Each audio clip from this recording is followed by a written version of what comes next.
Perkenalkan, nama saya Immanuel Antrak. Di video kali ini saya akan membahas tentang perbedaan spesifik dari penelitian normatif dan penelitian empiris, yaitu di soal pertama. Di soal kedua saya akan membahas tentang apakah penelitian sosiolegal research dianggap sebagai penelitian hukum. Video kali ini saya buat untuk memenuhi tugas dari mata kuliah MPPH atau metode penelitian dan penulisan hukum. Kita akan langsung masuk ke pembahasan. Dalam dunia akademis dan praktik hukum, penelitian menjadi alat penting untuk memahami dan mengembangkan sistem hukum. Penelitian hukum umumnya dibagi menjadi dua kategori utama. Yang pertama, penelitian normatif dan penelitian empiris. Keduanya memiliki karakteristik, metode, tujuan, serta aplikasi yang berbeda. Kita akan membahas di penelitian normatif terlebih dahulu. Penelitian normatif adalah jenis penelitian yang berfokus pada analisis terhadap norma-norma hukum yang ada, baik yang tertulis dalam peraturan perundang-undangan maupun yang tidak tertulis seperti kebiasaan atau adat. Penelitian ini bertujuan untuk memahami, menjelaskan, dan memberikan rekomendasi terkait norma hukum. Ciri-ciri penelitian normatif: pertama, fokus pada norma hukumnya, di mana penelitian ini berusaha untuk menganalisis norma-norma hukum yang berlaku, termasuk peraturan perundang-undangan, doktrin, dan jurisprudensi. Ciri yang kedua yaitu pendekatan teoritisnya, yang menggunakan pendekatan yang berorientasi pada analisis konseptual dan doktrinal. Ini mencakup pengkajian terhadap prinsip-prinsip hukum serta teori-teori hukum yang ada.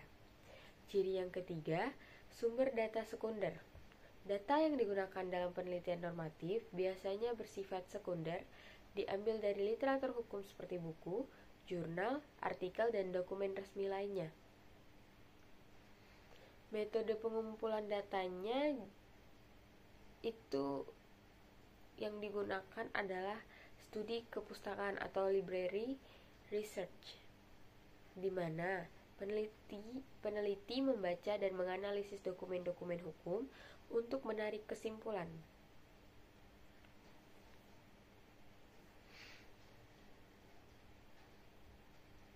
Tujuan penelitiannya yaitu tujuan utama dari penelitian ini adalah untuk merumuskan norma baru atau memperbaiki norma yang ada berdasarkan analisis terhadap kekosongan atau ketidakjelasan dalam hukum. Contoh penelitian normatif yang akan saya berikan yaitu pertama, analisis terhadap implementasi Undang-Undang Perlindungan Anak di Indonesia dan rekomendasi untuk perbaikannya. Contoh yang kedua, kajian tentang prinsip keadilan dalam hukum pidana berdasarkan teori-teori hukum yang ada. Setelah penelitian normatif, saya akan membahas penelitian empiris, di mana penelitian empiris adalah jenis penelitian yang berfokus pada pengamatan dan analisis terhadap praktik hukum di lapangan. Ini bertujuan untuk memahami bagaimana hukum diterapkan dalam kehidupan sehari-hari serta bagaimana masyarakat merespon aturan yang ada. Ciri-ciri penelitian empiris yaitu pertama, penelitian ini menerapkan norma-norma hukum dalam konteks sosial dan perilaku masyarakat terkait dengan hukum. Ciri-ciri yang kedua, pendekatan yang digunakan bersifat praktis dan seringkali melibatkan interaksi langsung dengan subjek penelitian untuk mendapatkan data yang relevan. Ciri-ciri yang ketiga yaitu sumber data primer, di mana data yang digunakan dalam penelitian empiris bersifat primer, diperoleh langsung dari lapangan melalui wawancara, survei, observasi, atau eksperimen.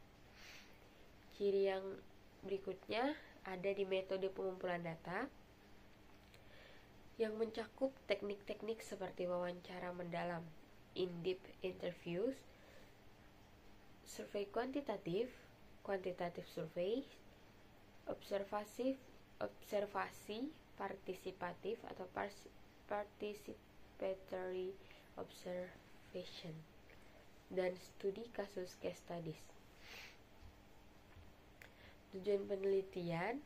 Tujuan utama dari penelitian ini adalah untuk menggali fakta-fakta sosial terkait penerapan hukum dan memberikan rekomendasi berdasarkan hasil observasi di lapangannya.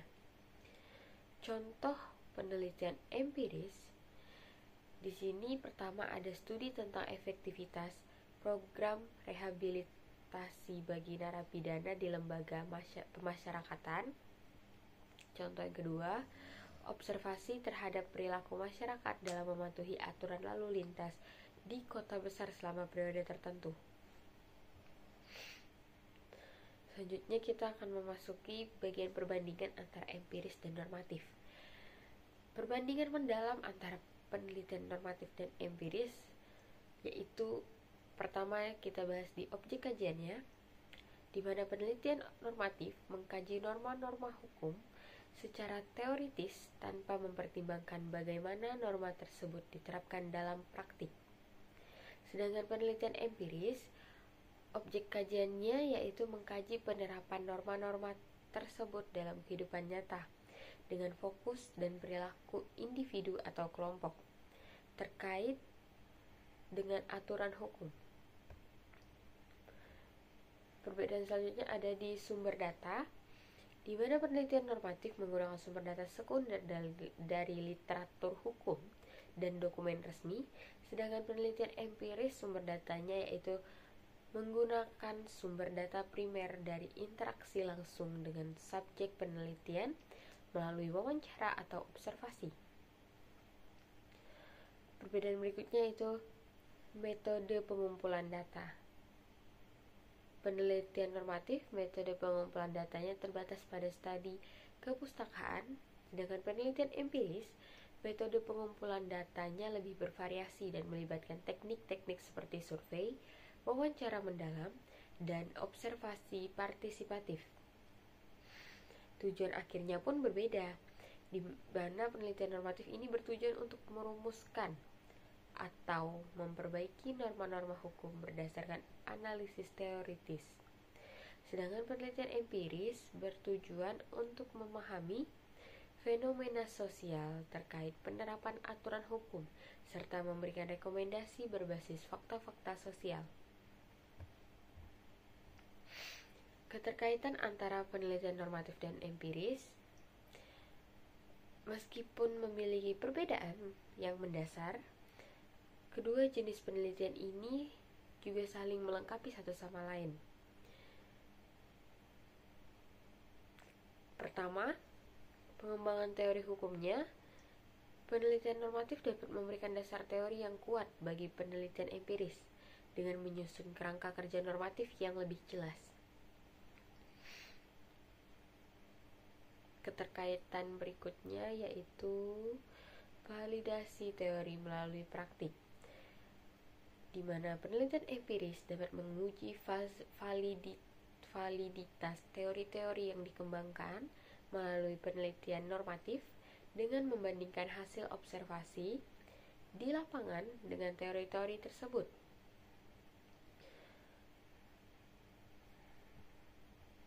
Keterkaitan berikutnya yaitu ada di rekomendasi kebijakan berbasis bukti, yaitu hasil dari penelitian empiris dapat digunakan untuk merekomendasi perubahan atau pengembangan norma-norma hukum berdasarkan realitas sosial yang ditemukan di lapangan.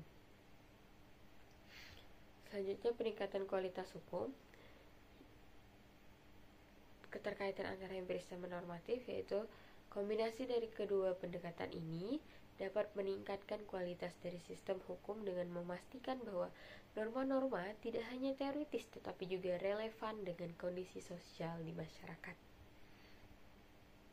Dapat kita tarik kesimpulan dari perbedaan antara normatif dan empiris, yaitu dalam kesimpulannya baik penelitian normatif maupun penelitian empiris memiliki peran penting dalam pengembangan ilmu hukum, di mana penelitian normatif menawarkan pemahaman mendalam tentang struktur dan prinsip hukum.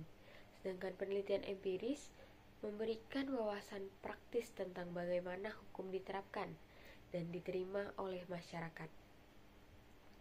Kedua pendekatan ini tidak hanya membantu dalam memahami sistem hukum, tetapi juga berkontribusi pada pembentukan kebijakan publik yang lebih efektif dan responsif terhadap kebutuhan masyarakat. Dengan demikian, integrasi antara kedua jenis penelitian ini sangat penting untuk mencapai tujuan keadilan sosial melalui penegakan hukum yang lebih baik. Di soal kedua, saya akan membahas tentang apakah penelitian socio-legal research dianggap sebagai penelitian hukum. Sebelum itu, saya akan membahas pengertian tentang social legal research. Social legal research atau penelitian sosio-legal adalah pendekatan penelitian hukum yang menggabungkan kajian hukum dengan ilmu sosial untuk memahami bagaimana hukum berfungsi dalam konteks masyarakat. Penelitian ini tidak hanya mempelajari hukum sebagai norma tertulis atau hukum positif, tetapi juga bagaimana hukum tersebut diterapkan, dipahami, dan berdampak pada kehidupan sosial. Socio-legal research berusaha menjembatani kesenjangan antara teori hukum dan praktik hukum dalam masyarakat. Penelitian ini dianggap sebagai bagian dari penelitian hukum karena fokusnya tetap pada hukum. Jadi, social legal research dianggap sebagai bagian dari penelitian hukum karena fokusnya tetap pada hukum. Meskipun menggunakan pendekatan interdisipliner, social legal research memberikan perspektif yang lebih luas dengan mempertimbangkan aspek sosial, budaya, ekonomi, dan politik yang mempengaruhi penerapan sosial. Tujuan dari penelitian socio-legal research yaitu untuk memahami interaksi hukum dan masyarakat, yaitu untuk mengeksplorasi hubungan antara norma hukum dengan perilaku masyarakat. Social legal research berusaha menjawab pertanyaan seperti bagaimana masyarakat mematuhi atau melanggar aturan hukum? Apa yang dapat mempengaruhi kepatuhan terhadap hukum? Tujuan berikutnya yaitu untuk mengidentifikasi kesenjangan antara das solens dan das sein. Dalam penerapan hukum seringkali terdapat perbedaan antara apa yang seharusnya terjadi menurut aturan atau das solens dan apa yang benar-benar terjadi di lapangan atau das sein. Penelitian sosiolegal membantu mengungkap kesenjangan tersebut. Yang ketiga, mengukur efektivitas hukum, di mana socio-legal research membantu mengevaluasi sejauh mana norma-norma hukum berhasil mencapai tujuannya dalam mengatur perilaku masyarakat atau menyelesaikan konflik sosial. Dan selanjutnya, terakhir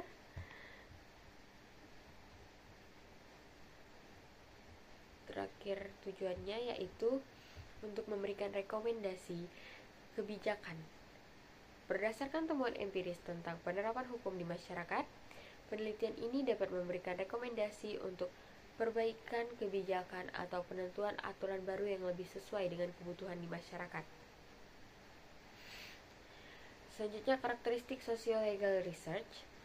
Pertama, ada interdisipliner, yaitu penelitian sosiolegal menggunakan pendekatan dari berbagai disiplin ilmu seperti sosiologi, antropologi, psikologi, ekonomi, dan ilmu politik untuk memahami fenomena hukum secara lebih komprehensif. Kedua, pendekatan empiris, yaitu penelitian ini seringkali menggunakan data primer yang diperoleh melalui metode empiris seperti wawancara, survei, observasi langsung, atau studi kasus. Pendekatan ini memungkinkan peneliti untuk menggali fakta-faktanya tentang bagaimana hukum berfungsi dalam kehidupan sehari-hari. Yang ketiga, fokus pada konteks sosial. Social legal research tidak hanya melihat teks hukum sebagai objek utama penelitian, tetapi juga mempertimbangkan konteks sosial di mana hukum tersebut diterapkan. Misalnya, faktor budaya, faktor struktur ekonomi, dan dinamika politik dapat mempengaruhi efektivitas suatu aturan hukum. Yang keempat, berorientasi pada praktik, yaitu penelitian ini berfokus pada praktik penerapan hukum di lapangan daripada hanya menganalisis teori atau dokumen hukum. Hal ini menjadikannya relevan untuk memahami masalah-masalah konkret dalam sistem hukum. Selanjutnya, metode dalam sociological research. Metode yang digunakan dalam sociological research biasanya bersifat kualitatif atau kuantitatif, tergantung pada tujuan penelitian dan jenis data yang ingin dikumpulkan. Bisa wawancara mendalam atau in-depth interviews yang digunakan untuk mendapatkan informasi langsung dari individu atau kelompok terkait pengalaman mereka dengan penerapan aturan hukum. Yang kedua, metodenya yaitu survei kuantitatif. Survei yang digunakan untuk mengukur persepsi masyarakat terhadap suatu aturan hukum atau tingkat kepatuhan terhadap norma-norma tersebut. Yang ketiga, observasi partisipatif, yaitu penelitian terjun langsung ke lapangan untuk mengamati perilaku masyarakat terkait dengan penerapan aturan hukum.